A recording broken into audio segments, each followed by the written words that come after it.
from Midtown to North City to the near South Side. A guidebook to St. Louis. That's next on City Corner.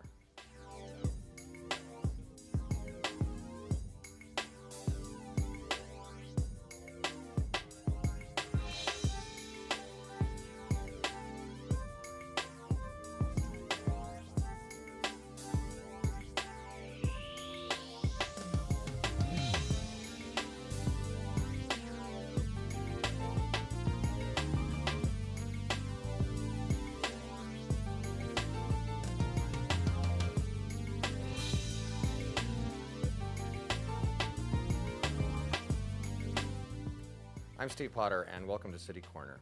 Well, no matter what you want to do in St. Louis, you'll find it in the second edition of Amanda Doyle's new book, and I have to read it from the front, Amanda. Finally, a locally produced guidebook to St. Louis by and for St. Louisans, neighborhood by neighborhood, revised, updated, and spring cleaned. Doesn't leave a lot to the imagination, does it? I feel like I've read the book already. I know, you have read a book if you've read the cover, for sure. Amanda, you were on this program, I guess, 2 or 3 years ago when the first edition of this book came out. Right. So why did you need to update it to begin with? Well, the first edition of this book was the first book that I had ever written, and I thought, that was so exciting. I wrote a book. Okay, that's it. That'll be done. In the meantime, I've gone on to write a couple of other St. Louis-themed books, but the fact is that people loved it, and it sold very well. Always a good thing when you write a book, and apparently not a super common experience.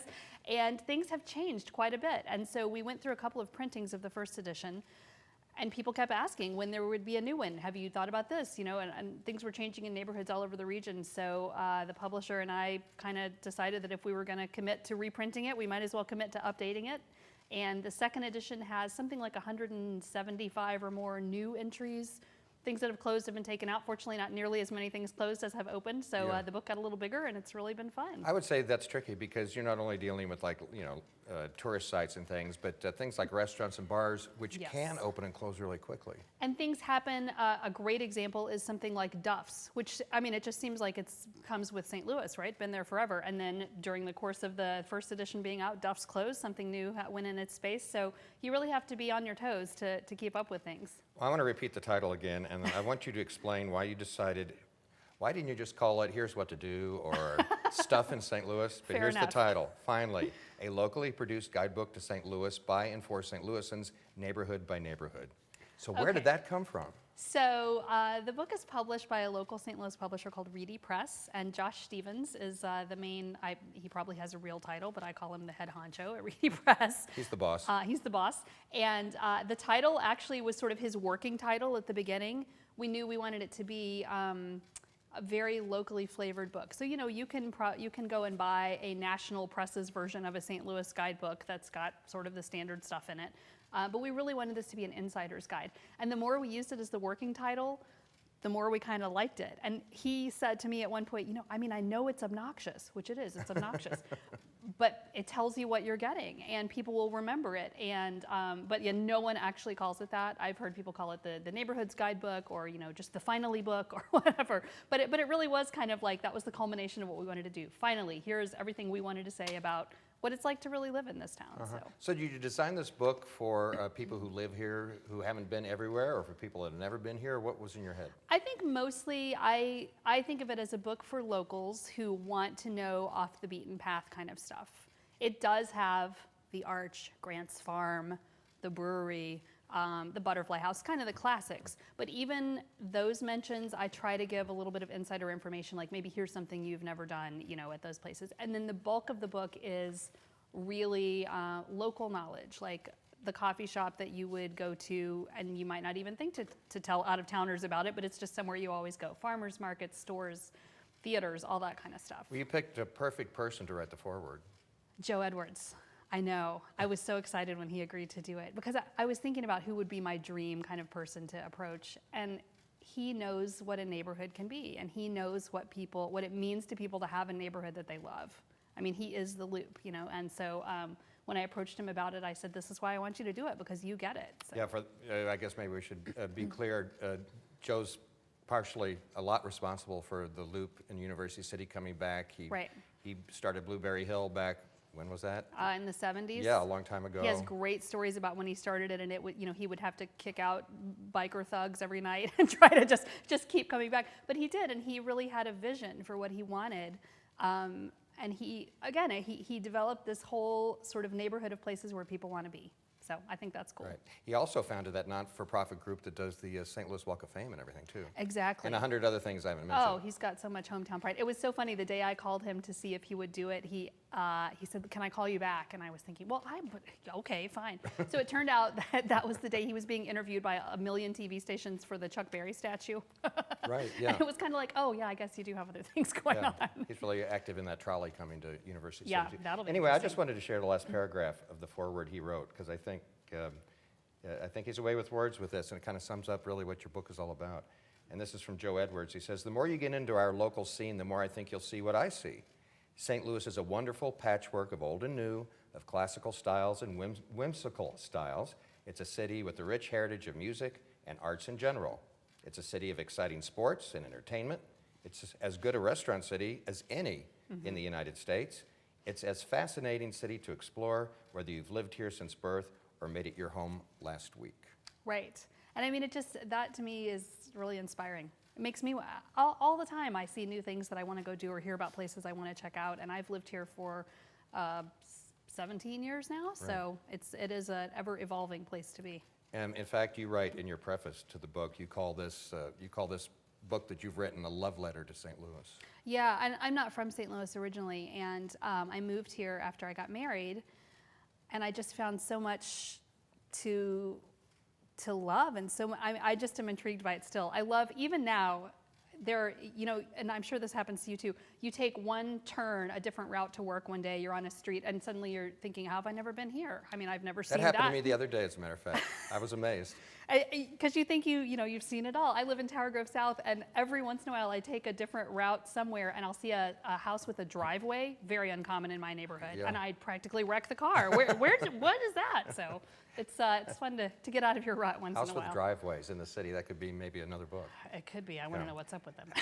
Amanda, you couldn't have possibly come up with all these places yourself and visited all these places yourself. I have not been in the door of every single place myself. I will say I've been in quite a few of them. My day job is that I write for the Visitor magazine in St. Louis called Where Magazine. So that afforded me, of course, a lot of background research that I didn't even realize was background research for the book. But I do have two folks who help me out, especially on this edition, Kerri Bonasch and Korte, who both also are Reedy Press folks, not exclusively, but they've done a lot of projects with them. So they did some legwork on some of the entries. But a lot of the places, it's places I've been because I don't like to recommend somewhere that I don't know that I can recommend. Well, in fact, when you were here 2 or 3 years ago for your first book, I made a suggestion someplace I go, and I'd forgotten all about it. And to my surprise, it's in your new book. When I left, I wrote it down on my hand, and then I made it to a Post-it note. Yeah, this great martini bar in Alton called Bossa Nova, and their martini menu is like James Bond inspired. Right. It's a very chic little spot, and you forgot about it, and I went as soon as you told me. I don't want you to think I go there too often, though. Okay. Well, that's good. You forgot about it. It was like, and then I was there the next morning. I'll be there tonight. Yeah. No. Your book, Guidebook to St. Louis, is divided by geography. Right. It's laid out in sections, and within each section there are different neighborhoods mentioned, and kind of covers a fair amount of territory. It covers from sort of the Wentzville far western reaches on that side of the region across to some of the towns in the Metro East. So. How about if I'm looking at your contents here, your chapters, if I just throw out an area of town, and maybe we'll talk about a few places that come to mind. This is what I call the stump the chump section. No, I'm not trying to stump you. Let's hope you don't. Let's start in the beginning. You talk about downtown and near north. Oh, and one thing I want to say too, in addition to talking about different places and things that are going on, you give a little brief history of the neighborhoods. Yeah, and actually that is a huge shout out to Kerri Bonasch. She did a lot of the little thumbnail histories, and that's something that sets the book apart. It's not just sort of, here's a laundry list of bars and restaurants. It's history of the neighborhood, a little bit of architectural information, if there's any kind of local lore, legends, that kind of stuff. I want it to be a flavor of the neighborhood, not just 12 places to go have a beer. So. Okay, downtown and near north. Maybe let's focus on the near north. Anything you want to tell me about the history? Well, I think Old North St. Louis is a fascinating place that people might not think of as being lumped with downtown, but it is. I mean, it's just immediately north of downtown. And, it was once its own village, just like Carondelet on the south side. It was a sort of a self-sustained village. And the changes that have happened, even in downtown, but in downtown and on the near north side, even in the last 3 years, have been amazing. Now, does that include Baden? No, yeah, it would include, Because Baden was a separate town, I know, at one time. yeah, absolutely. And it's still so German when you go up there. A lot of the towns, a lot of the signs are still in German, and there's a lot of German heritage. One thing I love about Old North that's happened, just still happening, is the Crown Square redevelopment, which is all the area around Crown Candy. So a lot of people, if they've been to Old North St. Louis at all, have been to Crown Candy, justifiably so. There's about a 4-block stretch now that's been completely redeveloped by Old North St. Louis Restoration Group. And Firecracker Press, which is a letterpress company. Down on Cherokee Street. Yes, they have a big shop down, or not a big, their presence is down on Cherokee Street in a tiny shop. They've expanded. They have a second location now in Crown Square, and it's actually enormous. They have a big space. They brought a bunch of their antique letterpress machines up there just to be on display for people to see what it is. And they have a nonprofit associated with them now called Central Press that's teaching folks from the neighborhood who are interested how to do these jobs, how to do this letterpress, how to do all this like cool printing processes and stuff. And it's amazing what they're doing up there. They do really good work. It's gorgeous. So maybe for a bite to eat or something nice to drink, where would you go? Does this include downtown and near north? Where wouldn't I go? There are actually downtown, if people have not been to the Mercantile Exchange redeveloped area, they call it the MX. There are probably 10 different restaurants and bars there that are worth a visit. Robust is a wine shop that's got a second location down there. Pie Pizza actually has a location down there now. I could go on. Quite a few places. And the other 2 big things I would mention downtown, Ballpark Village, finally, which, again, maybe locals aren't that excited about it, but it has been a huge change to the footprint of downtown. Absolutely. And if you go to a game now and see how they've integrated those seats that are part of Ballpark Village, I mean, it kind of looks like it was always there. What's better than that parking lot that was there? It's better or than that vacant still lot, a whatever lot of parking. it was. Yeah, the mud pit. It was a mud pit for a while. And then the other great thing I think that's happened downtown since the first edition is the complete renovation of Central Library, which is just a treasure. And I tell visitors to go visit Central Library. I think you can learn a lot, first of all, just about the architecture of St. Louis, but it's really, really a jewel in the crown of downtown. Well, we need to take a short break. When we come back, we're going to talk more about your book, a locally produced guidebook to St. Louis. We're talking to Amanda Doyle, and we'll be back after this.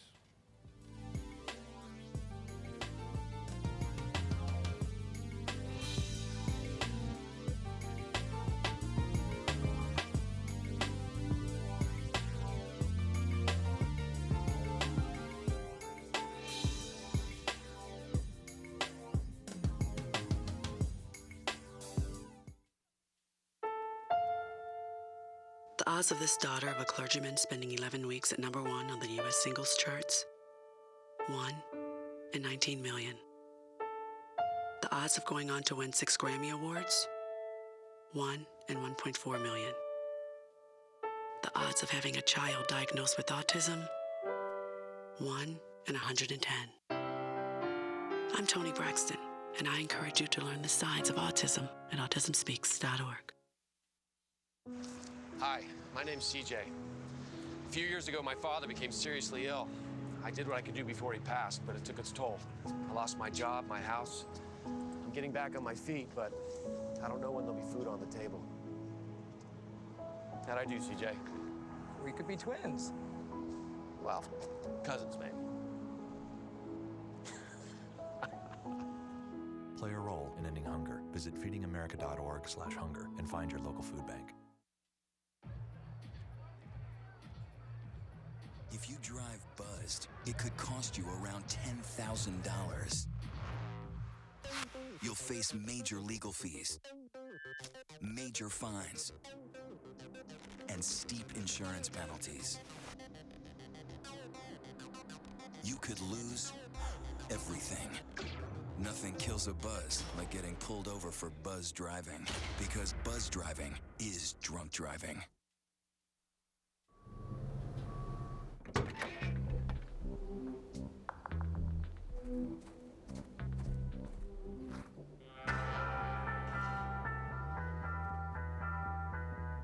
When you throw away money on wasted electricity, you're throwing away everything you could have bought with it. Saving energy saves you money. Learn more at energysavers.gov.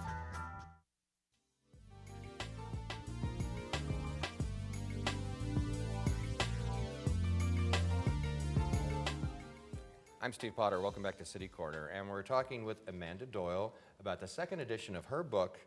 And this is one of the few books I have to actually look at the title of it to read it, because I can't memorize it. Keep looking at it. Finally, a locally produced guidebook to St. Louis by and for St. Louisans, neighborhood by neighborhood. And you know, you made the point before that you're not from here. You've been here, what, a dozen years or 14 years? 17. And where are you from? I'm from Memphis originally. Right. But you know what I love about you and people like you that aren't from here, how excited you are when you come to St. Louis and love St. Louis? Because, you know, often we say this all the time. When you're from a place, sometimes you don't appreciate it. Right. You moved here and you appreciated it. Well, I did, because I had to figure out what was going on. It was funny. I moved here in '97 after I got married, and my husband grew up here, but we moved to Lafayette Square when we moved back to St. Louis, and he had grown up in Creve Coeur. So it's like he didn't grow up here either. Right. He grew up in a different world. So we kind of discovered things together. But you know, you have to dive in wherever you are. And I just have always been, I call it curious. Some people call it nosy. Prefer the positive branding of curious. What do your neighbors call you? Amanda.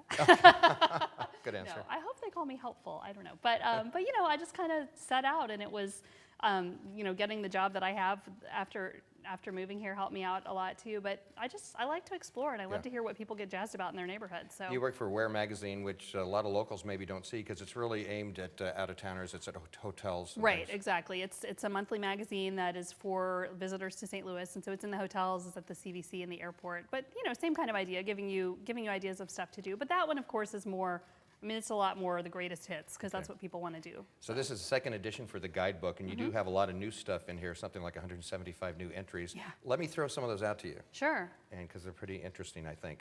The International Photography Hall of Fame.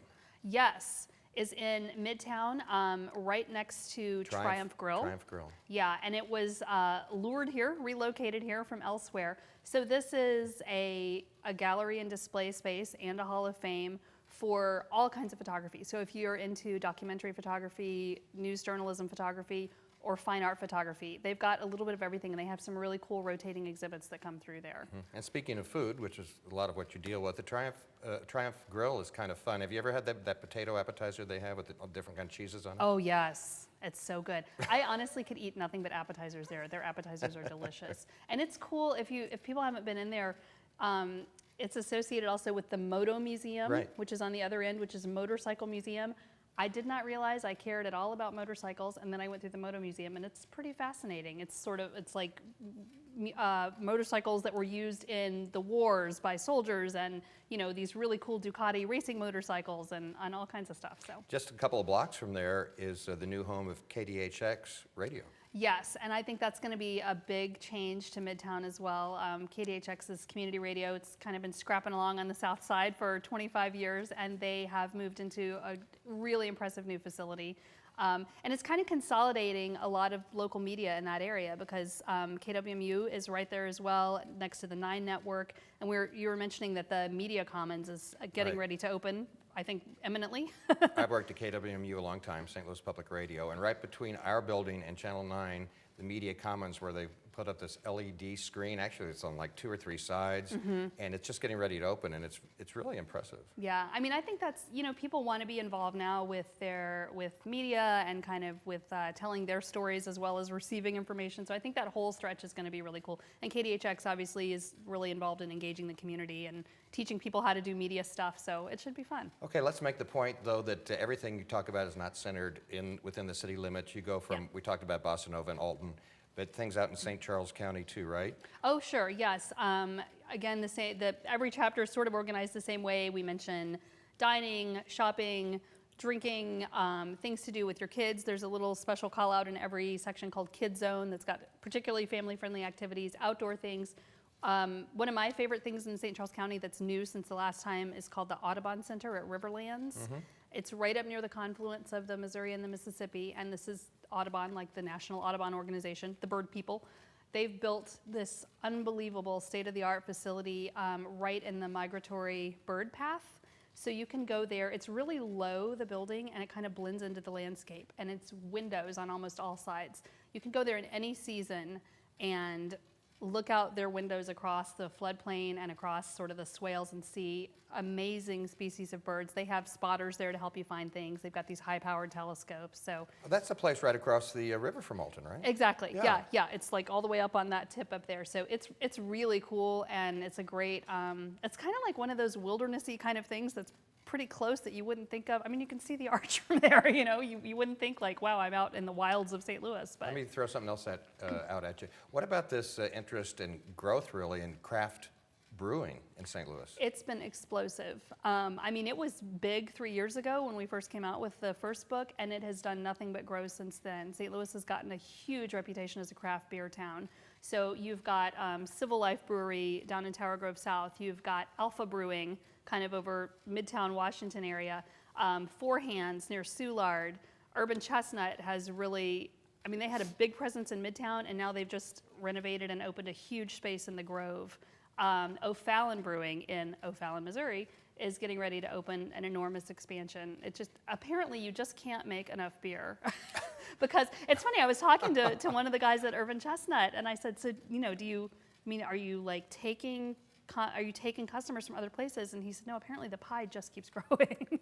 I have friends that have that So, philosophy. Well, You can't make too much beer. you can't, and apparently you can't drink too much beer. At least that's what they're hoping. Let so. me hit some of the new things in the second edition Sure. of the guidebook that were not in the first one. And these are some classic things, I think. Joe's Cafe. Joe's Cafe. Okay, so I really thought about putting Joe's Cafe in the first one, and then I decided I just couldn't quite do it because I just wanted it to be secret. See, I don't know it at all. Okay, so here's the deal. Joe's Cafe. So the artist Bill Chrisman, who did some of the art at City Museum, including the entire Beatnik Bob's area. He's done lots of other stuff around town. He has a gallery space and this kind of little leftover space in Skinker de Bolivar. The side space of his gallery has a garden outside with like tiki heads in it and canoes, and it looks a lot like Venice Cafe. Just random things strewn about a really pretty garden. Inside, there's a stage. It's about as big as this table, and on Thursday nights, he opens it up to musicians, and it's like a BYO kind of affair. He has big names in there, small names. It's just, there's always something happening on Thursday nights. And it feels very much like you've just fallen into a speakeasy. Like you walk in and there are people hanging out of the rafters and there's a band on stage. And Yeah, speaking of speakeasies, there's one downtown that I actually have been to once that you mentioned in your book. Thaxton's, is it? the Thaxton Speakeasy, yes. It's literally down, it's Yeah. underneath the And you club. have to have a secret Yep. code to get in. You have to go on either their website or their Facebook page to get the code of the week to go in there. Yeah, it's a fun place. It's very like Art Deco inside. It's really cool. Yeah. How about Bob Kramer Marionettes? Bob Kramer Marionettes has been in St. Louis for decades. So it's the old style marionettes with, you know, strings and moving parts. It's in the Central West End, kind of tucked away in this faded glory mansion. And Bob Kramer and his partner Doug do everything. They go from the idea of a new marionette all the way through fabricating it. It can take 1,000 hours to make one of these things, and they are amazing. They've got eyelashes that move and, you know, like ears that wiggle and stuff. So they do kids shows there. I mean, for anyone really, but kids shows a couple times a week, and then they do a lot of specials around the holidays. Here's something I've heard of. I've never tried it. Am I missing something? Chuck-a-Burger? Chuck-a-Burger is one of those old school drive-in places. Where is it? It's on the Rock Road, up in sort of mid-northish area, and it's like a classic drive-in. You drive in, have a burger, a Chuck-a-Burger. It's been there for decades as well. It's just kind of one of those throwback things that. And again, this was actually a place that I should have thought about for the first edition. It's not like it's new to St. Louis, but I just kind of overlooked it. And several people said, "I loved your book. You know what's missing? Chuck-a-Burger." There's something else you mentioned, which you know, I think a lot of people would think, "Oh, this isn't somewhere where tourists would want to go." But I've been fascinated by it for a long time, and I love graffiti for some reason. If it's done right, to me, it's like urban art or Yeah, something. absolutely. And so you talk about the graffiti on the flood walls. Yes, the flood wall down past the base of the arch. Keep going towards the river. There's still room, and it's all along Leonore K. Sullivan Boulevard down there. But it's fascinating. It's beautiful. And a couple years ago, there was a big event called Paint Louis that happened a few times a year, where artists converged from really internationally. It kind of went into dormancy for a while, but this year, just a couple weeks ago, in fact, Paint Louis, the 2014 version, happened, and graffiti artists came here from all over the place. They kind of go, they get to look at the wall, stake out their section of the wall, and then it's just a weekend marathon of graffiti painting. And you're right, some of it is really, I mean, I know people get annoyed when they find it on their dumpster or something like that, Right. but some of it is amazing, amazing art and a lot of social commentary, and just, it's really cool to check it out. And it's a great place, you know, to take out-of-towners. It's not something every city has. Well, let's go out west. Museum in Town and Country? Oh, the Myseum. Myseum. Yes. Okay, so this is in a little, basically a strip mall in Town and Country. It's kind of like if you were to try to make a version of the Magic House and the Science Center, but it was in your garage. And that sounds bad, but it's kind of like a homemade version of those kind of hands-on kids museums. So it's in a big, low-slung space, and there's all kinds of stuff that kids can touch and do and learn about. There's like a whole thing with these 2 magnets and a big bin of iron filings, and I'm not kidding you, I could leave my 6-year-old there for a couple weeks. He just is building bridges and getting his hands filthy, you know, but that's what kids like to do. It would be impossible for you to have any favorites, wouldn't it? You know, I go through cycles. It's like favorite restaurants. People say, like, what's your favorite restaurant? I mean, it just depends. Sometimes I live near South Grand, so it's often something on South Grand for convenience and, you know, deliciousness. But it depends. There have been times when I can't get out of Maplewood because I'm so into Maplewood. It just kind of comes and goes, yeah. Well, I wonder if your cousin Rudy came to town. I don't know if you have a cousin Rudy. I just made that up. I don't, but I like him already. It's a him or a her? Let's say it's a him. Okay. We're not sure. Okay. But so Rudy shows up, and Rudy's never been here before. Where are you going to take him or her? Oh, gosh.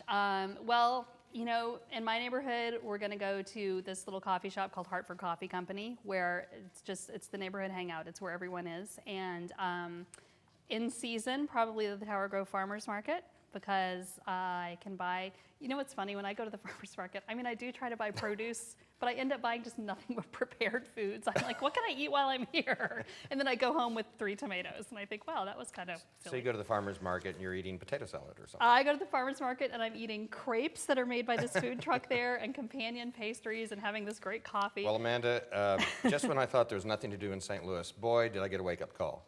And so this is great for whether you're from out of town or from in town. It'd be a great gift to Reedy Press. Finally, a locally produced guidebook to St. Louis by and for St. Louisans. Amanda Doyle from Where Magazine has been our guest. Thank you so much for sharing with us today, and I hope people check the book out. Thanks for having me. I'm Steve Potter, and that's it. Get out and see St. Louis, and join us next time. Bye.